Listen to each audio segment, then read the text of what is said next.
Well, President Biden will be in Michigan today with plans to walk the picket line with striking auto workers. Biden is on his way to the West Coast for a series of fundraisers while congressional leaders work to prevent a government shutdown this weekend.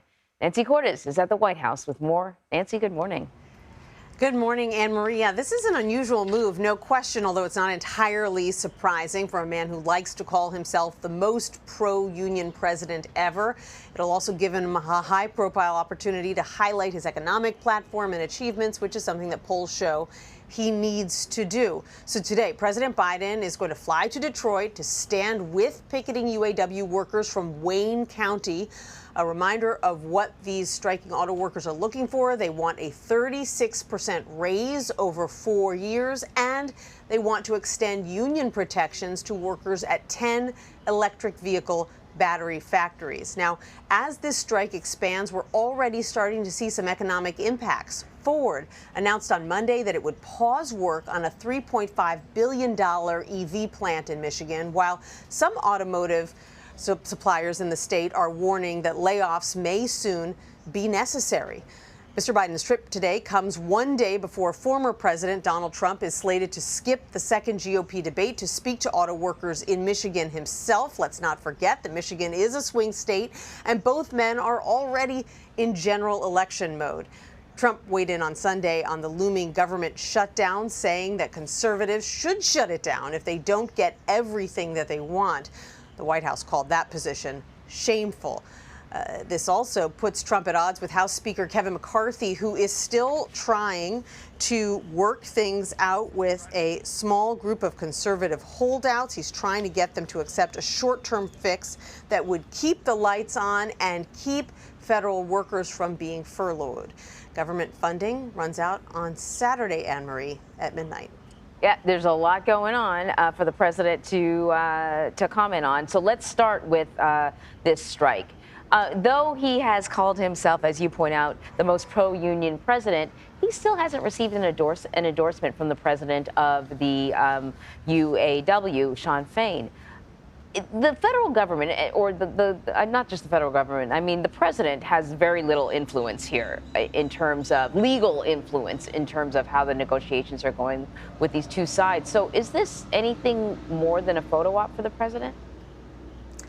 Well, it's certainly a coup for the union, and it helps give you an idea of why they've been withholding that endorsement. Clearly, it's powerful leverage. We can't know if the president would still have made this trip to join striking workers on the picket line if he were already endorsed by the UAW, but it's clear at this point that he is trying to win them over. What Shawn Fain said in an interview on Face the Nation is that he wants actions, not words. He wants President Biden to show that he supports these workers, and that's clearly what President Biden is going to Michigan today to do.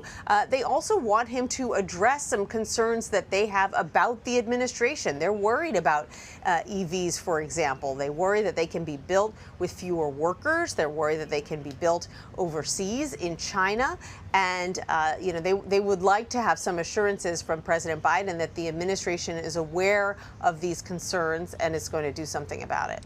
In the meantime, former President Donald Trump is going to be making a speech tomorrow night as a sort of counter-programming to the second GOP debate. He's going to be in Michigan. President Trump is an interesting character because he's always kind of verbally touted himself as a supporter of the blue-collar worker, the everyman, but I don't know if his policies have actually reflected that. Right. That's a great point. And it's interesting that UAW leadership, while they actually invited President Biden to join them on the picket line, they've really kept former President Trump at arm's length. He's speaking to auto workers, but they don't have anything to do with setting up the speech that he is going to be giving. Clearly, however, the former president believes that he has a kinship with a lot of these auto workers, even if he doesn't see eye to eye with union leadership.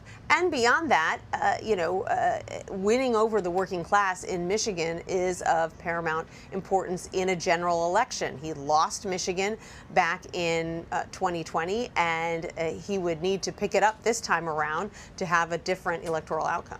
All right, let me ask you about the possibility of a government shutdown.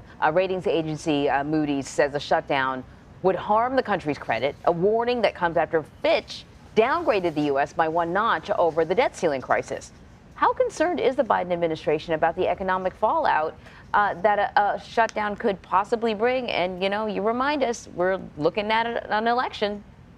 Right. I mean, they are very concerned because, they talk about Bidenomics every day. They have attached his name to the economy. Whatever happens in this economy between now and November 2024 is going to be linked with Joe Biden. And so anything that would hurt the economy is, of course, a concern. Not only do you have the possibility that hundreds of thousands of federal workers will be furloughed, or they'll have to work without pay, and they'll have to curtail their own spending, but also now you've got Moody's seeming to warn that, like Fitch, it might downgrade U.S. credit as well. And anytime your credit is lower, it becomes more expensive to borrow, and that is a problem for the United States. I thought it was so interesting, Anne-Marie, what Moody's had to say about why they are looking very hard at the U.S. credit rating. They said, quote, fiscal policy making is less robust